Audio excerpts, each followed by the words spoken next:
प्रेरणा का मिथक। जी हाँ, यही शीर्षक है हमारे अध्याय 11 का। हमारे आज की बेहतरीन किताब है क्या कहे जब स्वयं से बात करें। ये हिंदी अनुवाद है international best seller what to say when you talk to yourself, जिसके लेखक है शायद हेल्मस्टेटर PhD। तो आइए हम शुरू करते हैं इस बहुत ही महत्वपूर्ण अध्याय को। रेडियो टॉक शो के मेज़बान ने कहा, आज के हमारे अतिथि एक प्रेरक वक्ता और लेखक है। मेरा और कार्यक्रम का परिचय देने के बाद वे मेरी ओर मुड़े और माइक पर बोले, शेड, क्या आपकी बात सुनकर श्रोता उछलने लगते हैं और बाहर जाकर दुनिया जीतने के लिए व्यग्र हो उठते हैं? मेरा उत्तर सुनकर वो पूरी तरह हैरान रह गए थे। मेरी प्रतिक्रिया थी, नहीं, मैं ऐसा वक्ता नहीं हूं। वास्तव में मैं प्रेरणा पर भरोसा ही नहीं करता। अगले कुछ पल जो हुआ वह उनके रेडियो शो में पहली बार हुआ था। वहां गहरा सन्नाटा छा चुका था। वे प्रेरणा के रोमांचक संसार के बारे में बोलने की पूरी तैयारी कर चुके थे और उन्हें उसी समय पता चला था कि उनका अतिथि इस पर विश्वास नहीं करता था तथा इसे कारगर नहीं मानता था। लेकिन मुझे अपनी बात स्पष्ट करने का अवसर दें। कई बार प्रेरणा काम भी करती है और कारगर भी होती है। बात इतनी सी है कि अधिकतर प्रेरणा शायद 95% काम नहीं करती। मुझे याद है, एक राष्ट्रीय पत्रिका में मैंने एक बड़े अंतर्राष्ट्रीय कॉरपोरेशन के प्रशिक्षण संचालक का साक्षात्कार पढ़ा था। विषय था कि प्रशिक्षण में विशेष रूप से कॉरपोरेशंस और बड़े संगठनों के क्षेत्र में क्या नया चल रहा है। उन्होंने कहा कि उनकी कंपनी ने प्रोत्साहक रैलियों के प्रेरक वक्ताओं को नहीं बुलाने का निर्णय लिया है। उनका निष्कर्ष था कि प्रेरक चर्चा काफ़ी हद तक लंच में चाइनीज फूड खाने जैसी होती है। 1 घंटे बाद ही आपको दोबारा भूख लगने लगती है। मुझे नहीं पता कि यह बात चाइनीज फूड के बारे में कितनी सही है, लेकिन प्रेरणा के बारे में निश्चित रूप से सही है। अधिकांश प्रेरणा स्थायी नहीं होती, वो हमेशा आपके साथ नहीं रहती। प्रेरणा कई प्रकार की होती है और प्रेरक लोग भी। आप एक बहुत लोकप्रिय किस्म की प्रेरणा को जानते होंगे। इसमें उद्वेलित श्रोताओं का एक समूह मंत्रमुग्ध होकर सुनता है, जबकि एक उत्साही वक्ता ऐसा जादुई जाल फैलाता है जो अमीरी और सफलता के सुनहरे तारों से बुना होता है। 1-2 घंटे वह अपने श्रोताओं में एक नया सपना, एक नया एहसास भर देता है। वह उन्हें उनकी असीमित संभावनाओं के भव्य स्वप्न दिखाता है और विश्वास दिला देता है कि वे अपनी कल्पना के सबसे ऊंचे पहाड़ों पर चढ़ने में सक्षम हैं, बशर्ते उन्हें विश्वास हो जाए कि वे ऐसा कर सकते हैं। श्रोताओं को नया जीवन मिल जाता है। बस उनसे ये भुगतान मांगा जाता है कि वे अगला दिन एक नए इंसान के रूप में शुरू करें, सारी विपरीत परिस्थितियों को जीत ले, अपनी सीमाओं को समाप्त कर दे, लक्ष्य पर ध्यान केंद्रित करे और उसकी ओर कदम बढ़ाए। यदि आपने कभी वैसी प्रेरक चर्चा सुनी हो जिसका मैं वर्णन कर रहा हूँ, तो आप जानते हैं कि मैं थोड़ी विनम्रता दिखा रहा हूँ और वहाँ के सम्मोहन की विराटता को कुछ कम ही आंक रहा हूँ। सभी छोटी बड़ी कंपनियां तथा समूह अपने कर्मचारियों को प्रेरित करने के लिए ऐसी प्रेरणा का सहारा लेती है। इसके द्वारा वे अपने सम्मेलनों और सेल्स मीटिंग्स को प्रेरक बना लेती है। इसके बाद वे श्रोताओं को बाहर भेज देती हैं जो राक्षस से लड़ने, अधिक बिक्री करने, समस्याओं को तेजी से सुलझाने और उपलब्धि की नई ऊंचाइयों तक पहुंचने के लिए तैयार हो जाते हैं। अमेरिका के सभी शहरों के कन्वेंशन सेंटर्स में बड़ी बड़ी प्रेरक रैलियां आयोजित होती है। इन बड़े प्रेरक कार्यक्रमों ने लाखों प्रतिभागियों को आकर्षित किया है जो अपने एक दिन को सफलता की शक्तिशाली प्रेरक और अचूक तकनीकों से भरने के लिए उद्वेलित रहते हैं। वे बड़ी बेचैनी से ऐसे संकेतों और सिद्धांतों की तलाश कर रहे होते हैं ताकि उनके जीवन के सबसे बड़े पुरस्कारों का ताला खुल जाए। लोकप्रिय धर्मोपदेशक व वक्ता रविवार सुबह निष्ठावान लोगों को जो ज्ञान प्रदान करते हैं उसमें उत्साह कूट कूट कर भरा होता है। अपनी वाणी से वे श्रोताओं को बांधते हैं, आकर्षित करते हैं, बहलाते हैं और उन्हें उनकी चरम संभावना का विश्वास दिला देते हैं। वे मंत्रमुग्ध करते हैं, आनंदित करते हैं, मनोरंजन करते हैं और सम्मोहित करते हैं। वे वही करते हैं जिसके लिए वे वहाँ आए होते हैं। वे प्रेरित करते हैं। अधिकतर मामलों में ये प्रेरक व्यक्ति एक अच्छा काम करते हैं। वे लोगों को सोचने के लिए प्रेरित करते हैं। वे तस्वीरें दिखाते हैं, सपनों की चित्र दिखाते हैं, जिससे दूसरों को पता चलता है कि क्या कुछ संभव है और वे क्या क्या कर सकते हैं। वे सफलता के उत्साही प्रचारक होते हैं और सामान्य महत्वाकांक्षी व्यक्ति को बेहतर दिशा दिखाते हैं। वे मस्तिष्क को प्रेरित करते हैं, नए विचार सुझाते हैं और लक्ष्य प्राप्त करने के संकल्प को दृढ़ करते हैं। वे इस बात पर जोर देते हैं कि कुछ करना चाहिए, कोई सार्थक चीज़ प्राप्त करनी चाहिए, कुछ लक्ष्य बनाने चाहिए, समस्याएं सुलझानी चाहिए और आगे बढ़ना चाहिए। लेकिन ऐसी प्रेरणा बाहरी होती है, इसलिए स्थायी नहीं रहती। बाह्य अल्पकालिक प्रेरणा। सारी बाह्य प्रेरणा अल्पकालिक होती है। वो आपको जगा तो सकती है लेकिन अधिक देर तक जागृत नहीं रख सकती। बाह्य प्रेरणा का अर्थ है कि आपको प्रेरणा बाहर से मिलती है, जो परिवर्तन करने के लिए आपको प्रभावित तो कर सकती है लेकिन आपके लिए परिवर्तन नहीं कर सकती। और जब ऐसा प्रेरित करने वाला व्यक्ति चला जाता है तो यह आपको दिशा से भटकने से भी नहीं रोक सकती। एक प्रकार से ये उस बाहरी कोच की तरह है जो समर्थन करता है, प्रोत्साहित करता है, मांग करता है और पुरस्कार देता है, लेकिन जब वह चला जाता है तो समर्थन, प्रोत्साहन, मांग और पुरस्कार सब उसके साथ ही चले जाते हैं। आइए मान लेते हैं कि गर्मी के महीनों में आप अपनी स्थानीय टीम की ओर से सॉफ्टबॉल खेलते हैं, जिसका लक्ष्य स्थानीय प्रतियोगिता को जीतना है।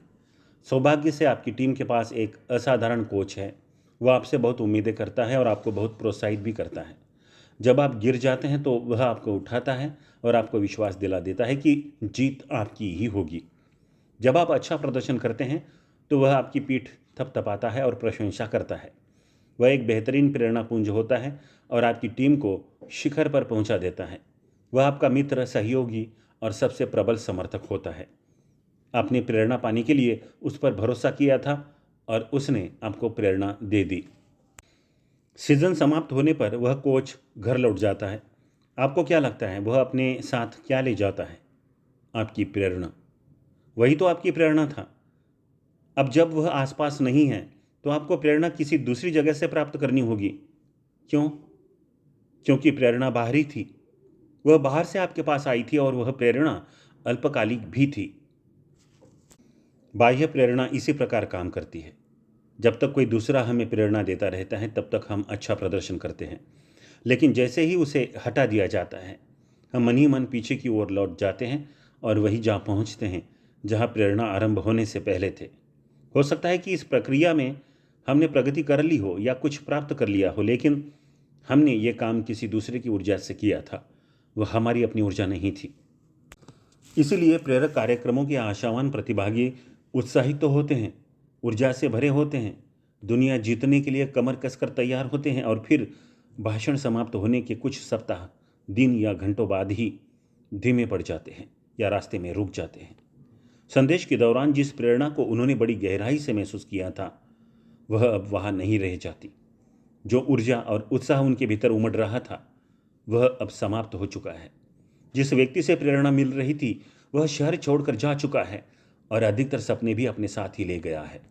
याद दिलाने के लिए केवल इतना ही बचा रहता है कि आप क्या कुछ कर सकते थे लेकिन नहीं कर सके। ऐसा इसलिए होता है क्योंकि सम्मेलन हॉल या दावत कक्ष में मौजूद लोगों ने एक गलती कर दी थी। वे अपने साथ अपने पुराने कंप्यूटर प्रोग्राम्स भी ले गए थे, जबकि उन्होंने उनके स्थान पर नए प्रोग्राम्स रखना नहीं सीखा था। प्रेरित करने वाला व्यक्ति पुराने कंप्यूटर प्रोग्राम्स से भरे हॉल में बात कर रहा था और ये पुराने प्रोग्राम्स अवचेतन रूप से उस नई जानकारी को ठुकराने के लिए कटिबद्ध थे जिसे प्रेरक वक्ता हमारे भीतर पहुंचाने का प्रयास कर रहा था। पुरानी प्रोग्रामिंग को मिटाने और उसके स्थान पर नई प्रोग्रामिंग भरने के लिए 1-2 घंटे का समय पर्याप्त नहीं होता। इसके लिए कहीं अधिक समय की आवश्यकता होती है। हमारे भीतर भरे आंतरिक प्रोग्राम्स बताते हैं कि हमें अचानक ये नहीं मान लेना चाहिए कि हमें सफलता की अपार संभावना भरी हुई है। उन आंतरिक प्रोग्राम्स को मिटाने और बदलने के लिए एक प्रेरक भाषण ही पर्याप्त नहीं होता। स्थायी प्रेरणा प्राप्त करने के लिए किसी पुस्तक को एक बार पढ़ना ही पर्याप्त नहीं होता। इसके लिए सुपरवाइज़र या मैनेजर की यदाकदाही की चर्चा ही पर्याप्त नहीं होती।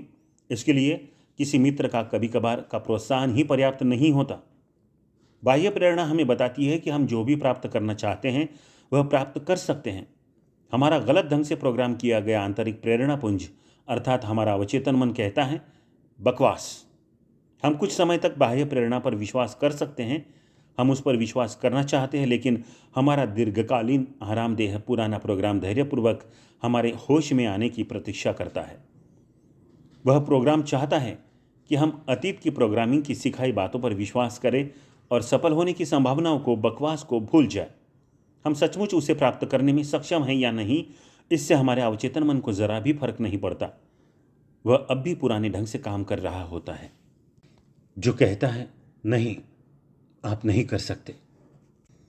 जब कोई दूसरा इंसान 1-2 घंटे तक हमें बताता है कि हम इसे कर सकते हैं, तो समझ लीजिए आपके सफल होने की कोई संभावना नहीं है। इरादे बेहतरीन थे, चर्चा प्रेरक थी, परंतु विचार अविश्वसनीय थे। क्योंकि जब कोच घर चला जाता है तो प्रेरणा भी उसके साथ ही चली जाती है। कितना अच्छा होता यदि वही प्रेरक वक्ता सकारात्मक आत्मचर्चा करने वाले से भरे हॉल को संबोधित करता, जहाँ बैठे लोगों के कंप्यूटर में एक नई डिस्क या हार्ड ड्राइव होती जो बिल्कुल कोरी होती और भरे जाने की प्रतीक्षा कर रही होती। एक ऐसा अवचेतन मन जो पुरानी नकारात्मक बातों को मिटा चुका होता और उनके स्थान पर नई सकारात्मक बातें रख चुका होता। ऐसा अवचेतन मन ही विकास और उपलब्धि की वह सबसे उपजाऊ जमीन है जो हमें मिल सकती है। यदि आप दूसरों का प्रबंधन करते हो या उन्हें प्रशिक्षण देते हो, कंपनी के प्रबंधक और प्रशिक्षण संचालक ध्यान दें। क्या आपने कभी सोचा है कि आपको अपने प्रेरक कार्यक्रमों को बार बार दोहराने की आवश्यकता क्यों होती है? आपको उन पर इतनी अधिक बार जोर देने की आवश्यकता क्यों होती है? यदि आपने ऐसा किया है तो इसका कारण जान लें।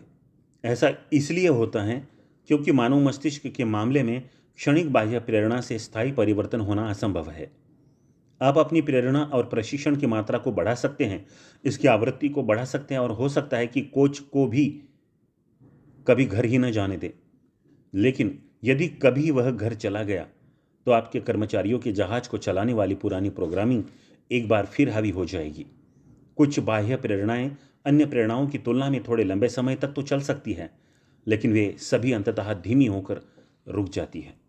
यदि आप दूसरे लोगों को प्रशिक्षण, विकास, अभिप्रेरण, प्रेरणा या दिशा देने के लिए किसी प्रकार उत्तरदायी हो, चाहे आपका क्षेत्र जो भी हो, चाहे आप व्यवसायी, शिक्षाविद, धर्मगुरु, अभिभावक या मित्र हो, तो याद रखिए कि आप जिन लोगों से बात कर रहे हैं वे आपके द्वारा दिए जाने वाले सर्वश्रेष्ठ पर विश्वास करना चाहते हैं। लेकिन इसे स्वीकार करने, इस पर विश्वास करने और इसके अनुसार काम करने की दिशा में वे तब तक प्रगति नहीं कर सकेंगे जब तक कि वे अपनी पुरानी कंडीशनिंग और प्रोग्रामिंग की छलनी से होकर न गुजर जाएं। यदि आप सचमुच उनके अवचेतन तक पहुंचना चाहते हैं तो पहले उनकी आत्मचर्चा पर काम करें। आज वे अनजाने में ही जो आत्मचर्चा कर रहे हैं, उसी से ये तय होगा कि वे अवचेतन रूप से आपके लिए द्वार खोलेंगे या बंद कर लेंगे। पहले उस आत्मचर्चा पर काम करें जो इस समय उनका मार्गदर्शन कर रही है। उन्हें उस आत्मचर्चा के बारे में बताएं जो उनके लिए द्वार खोलेगी और फिर देखें कि क्या होता है। लोग सुधरना चाहते हैं और बदलना, बेहतर बनना भी चाहते हैं। सकारात्मक आत्मचर्चा का प्रयोग करके स्वयं को एक अलग ढंग से देखने में उनकी सहायता करें और वे ऐसा कर लेंगे। बाह्य प्रेरणा के साथ एक और समस्या है जिसके बारे में हमें सर्वाधिक जागरूक होना चाहिए। बाह्य प्रेरणा का अधिकतर हिस्सा हमारे विरुद्ध काम करता है। यह इस प्रकार होता है, हम किसी प्रेरक वार्ता में जाते हैं और वहाँ अच्छा भाषण सुनकर हम प्रेरित और प्रोत्साहित हो जाते हैं। यदि ये बेहतरीन चर्चा है तो इसमें हम कई महत्वपूर्ण बातें सीखेंगे और बेहतरी के लिए कुछ महत्वपूर्ण परिवर्तन करने का अटल संकल्प लेंगे। हम कुछ विशिष्ट लक्ष्य भी तय कर सकते हैं। फिर हम घर चले जाते हैं। हम दैनिक जीवन के विवरणों और भटकाव के बीच लौट जाते हैं। हमारी पुरानी प्रोग्रामिंग खामोशी से हमें दोबारा विश्वास दिला देती है कि हम उतने सक्षम नहीं हैं जितना कि मंच वाला व्यक्ति हमें बता रहा था। हमें तो पता भी नहीं चलता कि कोई शक्तिशाली आंतरिक तंत्र काम कर रहा होता है जो वक्ता से मिली नई प्रेरणा को नष्ट कर रहा है। अंत में जीत हमारी पुरानी प्रोग्रामिंग की ही होती है। प्रशिक्षक की बातें सुनते समय हमने अपनी दृष्टि अधिक ऊंची कर ली थी और नए लक्ष्य तय कर लिए थे, लेकिन किसी साधारण सी पराजय के बाद हमारे भीतर कुछ होने लगता है। हम एक बार फिर अपने बारे में अपनी पुरानी राय से सहमत होने लगते हैं और लक्ष्य तक पहुंचने में नाकाम रहते हैं। छोटी हो या बड़ी, असफलता की निराशा इंसान को प्रायः पीछे की ओर ले जाती है। मैं कई सक्षम सफल स्त्री पुरुषों को जानता हूं जो अपने लिए लक्ष्यों को लेकर बड़े उत्साही हो गए थे, लेकिन जब वे उन्हें प्राप्त करने में नाकाम रहे तो उन्होंने इसे पूरी तरह छोड़ दिया। मैं ऐसे लोगों को जानता हूं जिन्होंने सपनों की खातिर नौकरी छोड़ दी, लेकिन बाद में उन्हें निराशा हाथ लगी। हालांकि वे प्रायः स्वयं की अपेक्षा किसी दूसरे व्यक्ति या वस्तु को दोष देते हैं और उन्हें विश्वास हो गया कि उन्हें जो सपने दिखाए गए थे वे परिकथा या इससे भी बुरे थे। किसी ने भी उन्हें नहीं बताया कि वे अपने जीवन में क्रांतिकारी परिवर्तन कर सकते हैं, बशर्ते वे अपने भीतर एक छोटा सा परिवर्तन कर लें। किसी ने भी उन्हें नहीं बताया कि वे उन रोमांचक लक्ष्यों को तभी प्राप्त कर सकते हैं जब वे पहले यह सीख लें कि आत्मचर्चा कैसे करनी है। स्पष्ट है, कुछ बाह्य प्रेरणाएं ऐसी भी होती हैं जो किसी प्रेरक रैली या पेप टॉक जैसी नहीं दिखती। वास्तव में हमें मिलने वाली अधिकांश प्रेरणा उससे कहीं कम स्पष्ट होती है। हम क्या करें और करते रहे ये बताने के लिए हम अपने मित्रों, पुस्तकों, परिवार, किस्मत, समस्याओं, उपलब्धियों और सामाजिक दबाव पर भरोसा करते हैं। दैनिक जीवन की ढेर सारी मांगें हमारे लिए बहुत बड़ी प्रेरणा होती है। उन्हीं के कारण हम सुबह उठते हैं, बाहर निकलते हैं और वह सब करने के लिए प्रेरित होते हैं जो हम दिन भर करते हैं। हम में से अधिकतर लोग इस एहसास को स्वीकार करेंगे कि हम जो भी करते हैं उसका अधिकांश हिस्सा हमें करना होता है, करना चाहिए, करने की आवश्यकता है या हमसे करने की उम्मीद की जाती है। इस प्रकार की अति प्रेरणा के परिणाम को दर्शाने के लिए हमने एक लोकप्रिय शब्द भी खोजा है, तनाव। लेकिन ये बाह्य प्रेरणाएं अल्पकालिक होती है। प्रेरणा तभी तक मौजूद रहती है जब तक कि मांगे चली नहीं जाती। क्योंकि मोटिवेशन शब्द का वास्तविक अर्थ गतिमान करना है, इसलिए मुझे लगता है कि यदि वोटिंग कराई जाए तो हमें से अधिकतर व्यक्ति यही चाहेंगे कि किसी दूसरे की अपेक्षा अपने आप को गतिमान करने का निर्णय हम स्वयं ही लें। स्थायी प्रेरणा। स्वयं अपना प्रेरक बनने के बारे में आपका क्या विचार है? उत्तरदायित्व लेने और स्वयं को नियंत्रण में रखने के बारे में आपका क्या विचार है? आप ऐसा कर सकते हैं। इसके लिए आपको केवल ये सीखना है कि सच्ची प्रेरणा अर्थात ऐसी प्रेरणा जो स्थायी रहती है, जिस पर आप भरोसा कर सकते हैं, आंतरिक होती है। कल्पना करें कि एक कोच है जो हर समय आपके साथ रहता है, सीजन दर सीजन और उसके बीच भी प्रतिदिन। कल्पना करें कि उत्साहित और कर्मशील बनने के लिए आपको किसी दूसरे की प्रतीक्षा करने की आवश्यकता होती है। कल्पना करें कि अपने मनोबल को अवचेतन रूप से ऊर्जावान बनाने, अपने ध्यान को एकाग्र करने और स्वयं को प्रगतिशील व लक्ष्यवान बनाने के लिए आप स्वयं पर भरोसा कर सकते हैं। क्या आप कल्पना कर सकते हैं कि आपको कभी दोबारा किसी दूसरे की आवश्यकता नहीं होगी जो आपको अपने सर्वश्रेष्ठ प्रयास करने के लिए प्रेरित करे? आपका अपना आंतरिक कोच यही सब करने की प्रतीक्षा कर रहा है। वह आपका सबसे अच्छा मित्र है, आपका निकट का साथी है, आप पर सबसे अधिक विश्वास करने वाला है। वह आपको स्वयं में निहित सर्वश्रेष्ठ संभावनाएं दिखाएगा और उन्हें प्राप्त करने में आपकी सहायता करेगा। वह आपको दिशा दिखाएगा, आपको उद्देश्यपूर्ण बनाएगा, आपकी इच्छा शक्ति को दृढ़ करेगा और आपको असंदिग्ध विश्वास प्रदान करेगा। वह अंत तक वफादार रहता है। वह ऐसा कोच है जो कभी घर नहीं जाता। वह चरम प्रेरक है। वह आपको कभी धोखा नहीं देता, दे ही नहीं सकता, क्योंकि वह कोई दूसरा नहीं बल्कि आप स्वयं हैं। तो दोस्तों, यहाँ पर अध्याय क्रमांक 11 पूर्ण होता है। हमारी बेहतरीन किताब क्या कहे जब स्वयं से बात करें हम सुन रहे हैं। ये किताब हिंदी अनुवाद है, international best seller what to say when you talk to yourself, जिसके लेखक है शेड हेल्मस्टेटर PhD।